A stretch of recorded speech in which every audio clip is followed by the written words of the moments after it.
Hola, en este video veremos algunos ejercicios que se resuelven a partir de clasificación numérica. Si hay algún conjunto que no recuerdes, te recomiendo ver el video sobre clasificación numérica que te dejaré en la descripción. Comencemos. Veamos el primer ejercicio. ¿Qué valor no puedo tomar x en la siguiente función?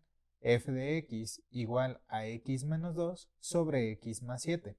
En este caso, como nos piden qué valor no puede tomar x, lo que estamos buscando es un valor que haga que esta función no se pueda calcular. Y las únicas dos cosas que no se pueden calcular para el examen son la división entre 0 o la raíz cuadrada de números negativos. Como nuestra función no tiene raíz, esta condición no nos afecta de momento, pero la de división entre 0 sí.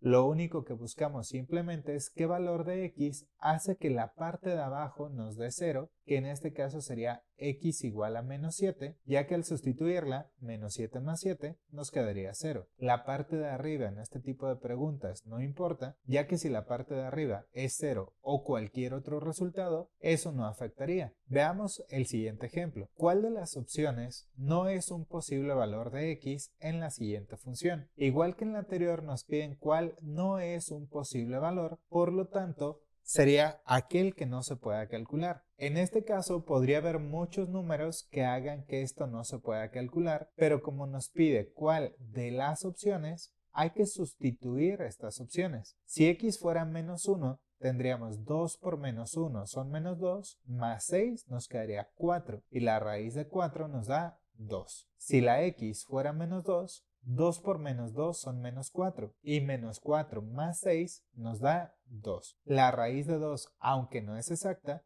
se podría calcular y sería un número irracional. Si x fuera igual a 3, tendríamos 2 por menos 3 son menos 6 más 6 nos daría 0 y la raíz de 0 nos da 0. Si x fuera menos 4, 2 por menos 4 son menos 8 y menos 8 más 6 nos da menos 2, lo cual no se podría calcular porque no hay ningún número que al elevarlo al cuadrado nos dé negativo. Por lo tanto, la respuesta es D. Entonces, cuando nos pregunten qué valor no puede tomar x en una función, buscamos si tiene una raíz que nos quede negativo como en este ejemplo o si tiene división que nos dé una división entre 0 como en el ejemplo anterior. Ejercicios como este lo profundizaremos en un futuro video del tema de funciones. Veamos el siguiente ejemplo. Cuatro números enteros positivos diferentes suman 30. ¿Cuál es el máximo valor que puede tener uno de esos números? En este caso, si nos están pidiendo cuál es el máximo valor que puede tener uno de ellos, necesitaríamos que los otros fueran lo más pequeño posible para que nos sobre mucho para el último. Y como nos piden que sean enteros positivos, el 0 no estaría incluido, ya que no es ni positivo ni negativo. Lo menos que podríamos tomar sería 1. Y como dice diferentes, el 1 no podemos volver a usarlo. Lo menos que podríamos tomar ahora sería el 2 y después sería el 3. Hasta aquí la suma sería 6. Para llegar a 30 nos faltan 24 y eso es lo máximo que podría valer uno de estos números y la respuesta sería C. Si no hubiéramos tenido la condición de que fueran diferentes,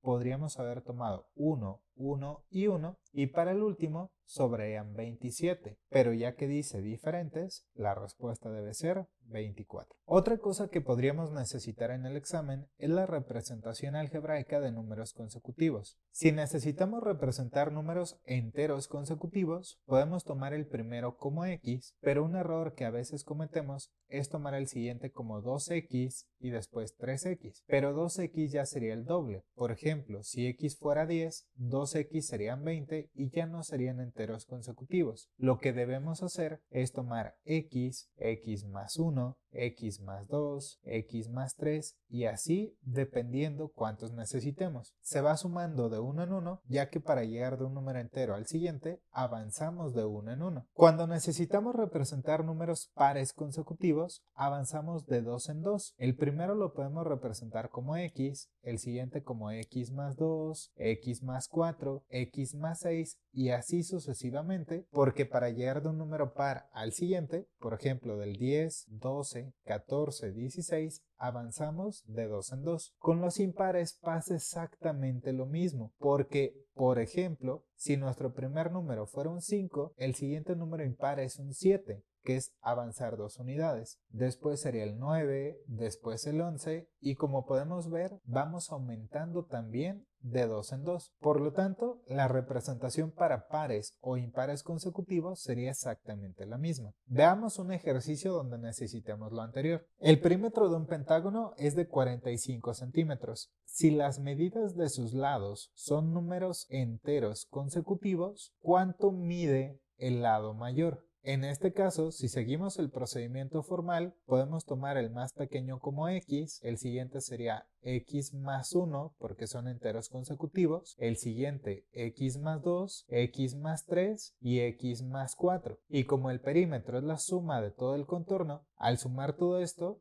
tenemos 1, 2, 3, 4, 5x y además tenemos 1 más 2 son 3, más 3, 6, más 4, 10. Entonces serían 5x más 10 igual a 45, que es el valor del perímetro. Y empezamos a despejar. Este 10 que está sumando pasaría restando y 45 menos 10 nos da 35. El 5 que está multiplicando pasaría dividiendo y al dividir 35 entre 5 tenemos que x es 7. Pero la pregunta pide el lado mayor, que en este caso el lado mayor sería x más 4 y si x vale 7 más 4 resulta 11 y esta sería la respuesta. 11 es lo que mide el lado mayor. En el examen no importa qué procedimiento sigamos, podemos hacer lo que hicimos antes, aunque podríamos usar la siguiente táctica. Cuando nos piden números consecutivos, podemos primero calcular el valor promedio, que en este caso sería dividir 45 entre los 5 lados de la figura y nos da 9 como promedio. Y siempre que sean consecutivos, el valor promedio quedará justo a la mitad de las cantidades que tenemos. Y hacia arriba, ya que son enteros consecutivos, tendríamos 10 y 11 y hacia abajo 8 y 7, que es exactamente lo mismo que nos da el otro procedimiento. Si x es 7, este serían 7, 8, 9, 10 y 11. Pero la respuesta pide el mayor, por lo tanto la respuesta sigue siendo 11. Esto que vimos se puede aplicar siempre que sean números consecutivos, ya que a partir del promedio, el 10 por ejemplo tiene un punto de más y el 8 tiene un punto de menos y se compensan. El 11 comparado con el 9 que es el promedio tiene 2 puntos de más y el 7 comparado con el 9 tiene 2 puntos de menos y se compensan también. Por eso es que siempre que sean consecutivos podemos usar este procedimiento. Ponemos el promedio a la mitad y los números que faltan la mitad hacia arriba y la mitad hacia abajo. Veamos el siguiente ejercicio. Las edades de 3 amigos suman 60. Si sus edades son números pares consecutivos, ¿cuántos años tiene el menor? Si la suma es 60 y son 3 personas, 60 entre 3 nos da 20 y este sería el valor promedio y lo colocamos justo a la mitad. Pero como ahora pide pares consecutivos, hacia arriba el siguiente número par sería el 22 y hacia abajo sería el 18. Y como ahora la pregunta nos pide cuántos años tiene el menor, la respuesta sería 18. Tal vez te estés preguntando qué pasaría si en lugar de que fueran 3 o 5 números como en el problema anterior, fuera una cantidad par de datos, por ejemplo 4 o 6. Eso lo veremos en un futuro video en el tema de promedios. Veamos el siguiente ejercicio. ¿Cuál es la moda de los factores primos de 45? En este caso necesitamos recordar que los números primos son aquellos que solo son divisibles entre uno y entre sí mismo, y también recordar que un factor es lo mismo que un divisor, y además que la moda en estadística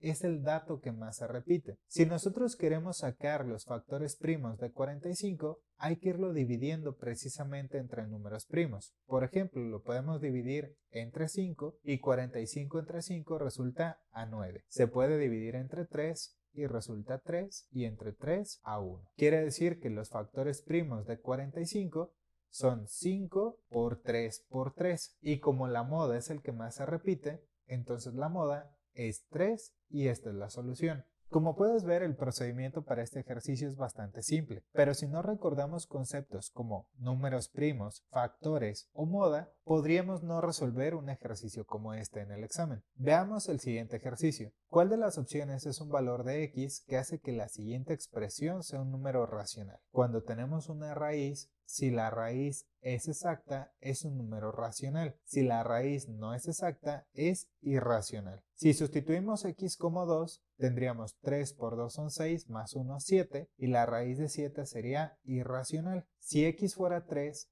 3 por 3 nos da 9, más 1 son 10, y la raíz de 10 es irracional. Si x es 4, 3 por 4 son 12, más 1 13, la raíz de 13 también es irracional. Si x fuera 5, 3 por 5 son 15 más 1, 16. La raíz de 16 nos da 4, que es un resultado exacto, y por lo tanto esta sí es racional, que es lo que estábamos buscando. La respuesta es D. Con este ejemplo llegamos al final del video. Como habrás visto, todos estos problemas dependen de recordar conceptos y definiciones que vimos anteriormente. Te recomiendo repasarlos para que recuerdes bien cada uno de ellos. Si este video te ha gustado, te invito a suscribirte a mi canal. Nos vemos.